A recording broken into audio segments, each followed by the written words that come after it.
Hello students, आज हम लोग एक्सरसाइज 8.1 ट्रिग्नोमेट्री का क्वेश्चन नंबर 11 सॉल्व करेंगे इस वीडियो में। यही इस वाली एक्सरसाइज का लास्ट क्वेश्चन भी है। इसके कुछ पार्ट्स दिए गए हैं, सॉल्व करते हैं। पहला पार्ट देखते हैं, ट्रू फॉल्स बताना है। इसमें हम एक्सप्लेन कर दे रहे हैं चीज़ों को।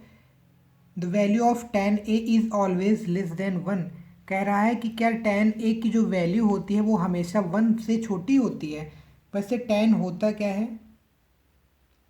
tan थीटा जो होता है वो हमारा होता है परपेंडिकुलर अपॉन बेस। ठीक है, बात समझ में। अगर परपेंडिकुलर की वैल्यू बेस से छोटी है तो tan थीटा की वैल्यू 1 से छोटी हो जाएगी।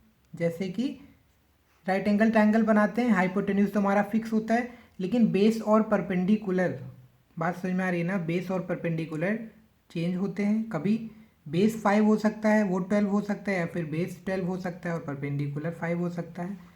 तो एक मिनट समझना जरा, एक कंडीशन ऐसी ले रहे हैं जिसमें हम परपेंडिकुलर को ज़्यादा ले रहे हैं। इस टाइप का कोई भी वैल्यू ले सकते हैं। राइट एंगल बनाना है हमको। ये 13 लेट कर ले रहे हैं, इसको 5 लेट करते हैं, इसको 12 लेट कर ले रहे हैं। ठीक है, ये एंगल हमारा थीटा है। अच्छा, इस कंडीशन में जो tan थीटा होगा वो क्या होगा? 12/5, यानी समथिंग 2.4। 1 से बड़ी आ रही है ना, तो ठीक है, बात समझ में आ रही। जब भी परपेंडिकुलर की वैल्यू बेस से ज़्यादा होगी, tan थीटा की वैल्यू 1 से ज़्यादा हो जाएगी। यानी कि ये जो हमारा पहला पार्ट है ये फॉल्स हो जाएगा। ऐसा बिल्कुल नहीं ज़रूरी है कि tan थीटा की वैल्यू हमेशा 1 से छोटी हो। छोटी हो भी सकती है और बड़ी भी हो सकती है, लेकिन फिक्स नहीं, यानी कि ये फॉल्स होगा। इसका सेकेंड पार्ट देखते हैं। इसका जो सेकेंड पार्ट है, सेकेंड पार्ट में सेक ए की वैल्यू दी गई है। सेक ए की वैल्यू जो है वो 12/5 है। यहाँ पर क्वेश्चन कह रहा है sec A is equal to 12/5 for some value of angle A. कह रहा है क्या किसी एंगल ए के लिए सेक ए की वैल्यू ये पॉसिबल है। अच्छा, सेक होता क्या है हमारा? हाइपोटेन्यूज अपॉन बेस, यही होता है। एक राइट एंगल ट्रायंगल कुछ बना लेते हैं ऐसे। ये एंगल अगर हम ए लेते हैं, ये बी, ये सी ले रहे हैं, तो ये 90 डिग्री हाइपोटेन्यूज हो जाएगा। ये 12 और बेस, इस एंगल के लिए ये बेस हो जाएगा, ये 5 हो जाएगा। अच्छा, इसमें पाइथागोरस थ्योरम अगर हम लगा रहे हैं तो AC² is equal to BC² plus AB²। 12 का square is equal to BC² plus 5²। इधर माइनस करते हैं, 12 का स्क्वायर 144 माइनस 25 BC², ये कितना आ जाएगा हमारा? 119 आ जाएगा। यानी कि जो BC की वैल्यू आएगी वो कितनी आ जाएगी? अंडर रूट में 119। ठीक है, ये 10 का स्क्वायर 100 होता है, 11 का 121 होता है, अप्रॉक्स ये 10.8 आ जाएगा। एक मोटा मोटा अगर आइडिया ले रहे हैं तो ये 10.8 आ जाएगा। अच्छा, लॉन्गेस्ट साइड कौन सी है? हाइपोटेन्यूज होती है AC। एक साइड 5 दी गई थी, एक साइड ये दी गई थी। हमको ये मालूम है ट्रायंगल पॉसिबिलिटी की कंडीशन क्या होती है। जो लॉन्गेस्ट साइड होती है, जैसे मान लेते AC यहाँ लॉन्गेस्ट है, तो वो बाकी की दोनों साइड के सम से छोटी होनी चाहिए। बात समझ में आ रही ना? जैसे एक साइड हमारी 10 हो जाती है, कोई एक दूसरी साइड 5 है और तीसरी साइड 4 है, तो ये 10 से छोटी हो जा रही है ना, 5 4। तो क्या यहाँ तक 5 आएगी, यहाँ तक 4 आएगी? क्या ट्रायंगल पॉसिबल है? ट्रायंगल पॉसिबल नहीं होगा। तो ये वाली कंडीशन यहाँ पर हमारी होती है ट्रायंगल बनने की। तो यहाँ पर देखेंगे 12 है और ये 10 + 5 अप्रॉक्स 15.8, यानी कि पॉसिबल होगा। बिल्कुल यस हो जाएगा। यहाँ पर जो सेक ए की वैल्यू दी गई थी, पूछा गया था क्या किसी एंगल ए के लिए सेक ए की वैल्यू ये हो सकती है?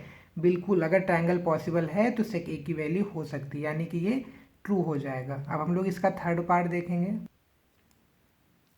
इसके थर्ड पार्ट में बोल रहा है cos A is the abbreviation used for the cosecant of angle A। cosecant of angle A, बात समझ में आ रही है? कह रहा है cos A जो होता है वो abbreviation use for cosecant of angle A। यहाँ पर ये वाला जो स्टेटमेंट है, ये वाला हमारा क्या हो जाएगा? फॉल्स हो जाएगा, क्योंकि abbreviation use for angle A cosecant, cosecant के लिए क्या होता है? कॉसेक ए होता है। ठीक है, कॉस ए क्या है, किसका है? Cos A is abbreviation use for cosine of angle ए। बात समझ में आ रही है? ये जो होता है ये कोसाइन ऑफ एंगल ए का होता है, ये जो होता है ये हमारा किसका यूज फॉर कॉसेक ए। बात समझ में आ रही है, यानी कि कॉस ए जो होगा वो कॉसकेंट ए का नहीं होगा, यही हमारा स्टेटमेंट फॉल्स हो जाएगा। अगला स्टेटमेंट मतलब अगला पार्ट देखेंगे इसका, fourth part, cot A is product of cot and A. ये वाला भी स्टेटमेंट हमारा एकदम फॉल्स हो जाएगा, क्योंकि जैसे कोई भी ट्रिग्नोमेट्रिक रेशियो जो उसके एंगल के साथ होता है वो प्रोडक्ट थोड़ी ना होता है। जैसे यहाँ पे कॉट ए की बात की जा रही है तो कॉट ए जो है वो कॉट और ए का प्रोडक्ट नहीं होता है, जबकि ये क्या है हमारा कोटेंजेंट होता है। बात समझ में आ रहे हैं, जैसे ये अभी कोसाइन को सेकेंड बताया था ना, उसी टाइप से कॉट ए क्या होता है हमारा कोटेंजेंट ऑफ एंगल ए होता है, कोटेंजेंट ऑफ एंगल ए। ठीक है, तो ये वाला भी स्टेटमेंट, फोर्थ वाला भी स्टेटमेंट हमारा फॉल्स हो जाएगा। It is not the product of cot and A but it is cotangent of angle A. ठीक है, इसका फिफ्थ पार्ट, लास्ट पार्ट देखते हैं। फिफ्थ पार्ट में साइन थीटा की वैल्यू दी गई है। साइन थीटा हमारा कितना है 4/3। अच्छा, साइन थीटा होता क्या है, परपेंडिकुलर अपॉन हाइपोटेन्यूज। क्या किसी भी कंडीशन में ऐसा पॉसिबल है कि परपेंडिकुलर 4 हो जाए और हाइपोटेन्यूज 3 हो जाए? हमने आपको बताया है किसी भी राइट एंगल ट्रायंगल में जो लॉन्गेस्ट साइड होती है, जैसे मान लेते हैं इस टाइप का राइट एंगल हम बनाते हैं, थीटा इसको ले रहे हैं, ये 90 डिग्री है, ABC हमारा राइट एंगल ट्रायंगल है, तो इसके सामने की ये जो लॉन्गेस्ट साइड होगी ना, यही मतलब ये जो अपोजिट साइड होती है ना, यही लॉन्गेस्ट साइड होती है, इसी को हाइपोटेन्यूज बोलते हैं। और यहाँ पर परपेंडिकुलर 4 हो जा रहा है, हाइपोटेन्यूज 3 हो जा रहे हैं। ऐसा किसी भी कंडीशन में पॉसिबल ही नहीं है, ये ट्रायंगल ही नहीं पॉसिबल है। ठीक है, ये वाला फिफ्थ वाला स्टेटमेंट भी हमारा फॉल्स हो जाएगा। तो ये वाली एक्सरसाइज 8.1 आपकी यहीं पर ख़त्म होती है। अब हम लोग मिलेंगे नेक्स्ट वीडियो में, जिसमें हम लोग एग्जाम्पल करेंगे। सबसे पहले एक्सरसाइज 8.2 के एग्जाम्पल सॉल्व करेंगे, उसके बाद हम एक्सरसाइज 8.2 में आएंगे। तो ठीक है, आप लोग चैनल को सब्सक्राइब ज़रूर कर लीजिएगा, बने रहिएगा हमारे साथ। Thank you.